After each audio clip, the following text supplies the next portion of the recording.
It's a long time from season to season. You know, you finish up in November and you go through all those winter workouts, and then you go through spring ball, you go through summer preparation, and then you can't wait to get started and get on the field. But the big thing about it, I told our team, you know, we need to wait a little bit. We need to enjoy each day and really, really stick to this process. Yeah, I think a lot of people, when we made the transition from the GLIAC to the GMAC, I think everybody thought, oh, here, you're going into a lesser league. But you look at our schedule, I mean, top to bottom, it's as good as it can be. You know, we play two of the tougher teams. I know that Ohio Dominican and Hillsdale were picked 1-2 in the league. Play both those teams on the road. We open up on the road against Tiffin, and the last two times we played them, it's come down to one play at the end of the game. You have Ferris State. It's going to be a top 5 team coming into your place in week 2. And you play Tuskegee, Alabama, week 4 as a playoff team. So, you know, our schedule is nothing to scoff at. It is a very, very tough schedule, top to bottom. And, you know, league-wise, I think, you know, everyone's excited and anticipating to see what this league's going to bring. I think after the first year, people are going to take really a good look, and there's going to be a strong national presence when it comes to the GMAC. Offensively, we've been pretty consistent over the last 6 seasons. We've been a pretty good offense. There's no doubt about it. I mean, the numbers show for themselves. The big thing I've stressed that offense is we need to score more touchdowns. You know, I don't think our yardage input, our output, and our totals, you know, they don't equate to the number of touchdowns we score. We move the ball, very well the last couple of years, but I'd like to see the scoreboard bring up a little more. I'd love to get to the point where we're averaging over 40 points.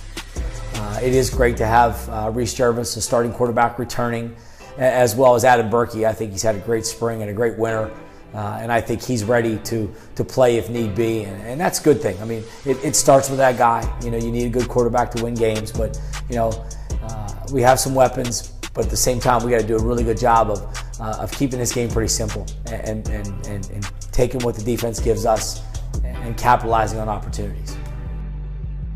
It's been a work in progress. You know, it's funny, you know, the past affects the future. And in 2011, when I had the opportunity to become the head coach and we brought in the new staff, the defense was pretty depleted. We had a couple decent guys on defense, and we had to build from the ground up. And it's taken time, it really has, to build that foundation and recruit the right guys. And the defensive coaches have done a tremendous job of putting these guys in place. And I thought, you know, late in the year, as we got down the stretch, I thought they played really, really solid football against some really good opponents. And if we could play some good defense, I think we're going to have that much better chance to win. The motto of this program has been pretty consistent. It's been win the day. And our guys understand that it's not a slogan. It's truly a way of life on and off the field.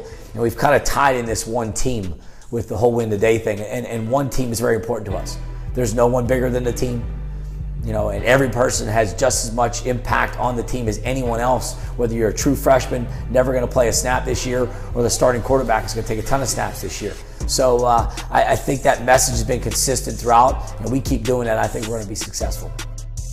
One of the units and one of the sides of the ball that is very overlooked is the special teams. You know, we have a lot of really good players in those units. A lot of our starters play on those units.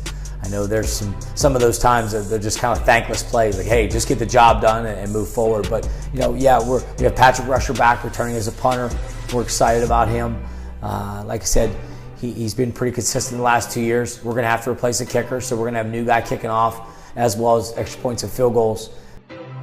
And I know you can't do it without leadership and veteran leadership, and we have a great group of seniors. I mean, if you look at some of those guys, from Andrew Alton to Aaron Ivory, you know, to Johnny Hopkins, to Arion Kozak, to Ashton Elmore, Chauncey Bridges, Dowda Silla, you know, Darnell Fields. Those are our seniors, and those guys, you know, we're going to have to rely heavily on those guys, and they've been in the program. They understand the workload. They understand the expectations on and off the field, and if they have their best seasons, we'll have a really good year.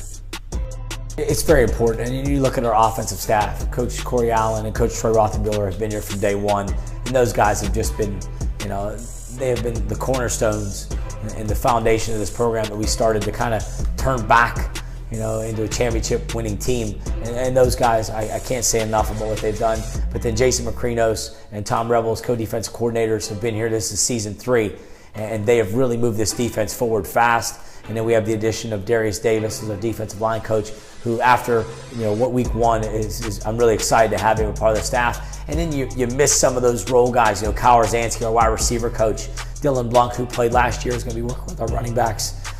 Jason Nixon is in his second season coaching the safeties. Coach Eric Baker, who's worked with the tight ends, who's been with us now 4 or 5 years. So there's a lot of continuity. There's a lot of comfortability between the staff, and we work really good together. You know, I've been on some staffs where offense and defense, you know, they didn't get along very well. And I would say these guys are all on the same page. They know that each one can help the other achieve the goals that we're set out to accomplish.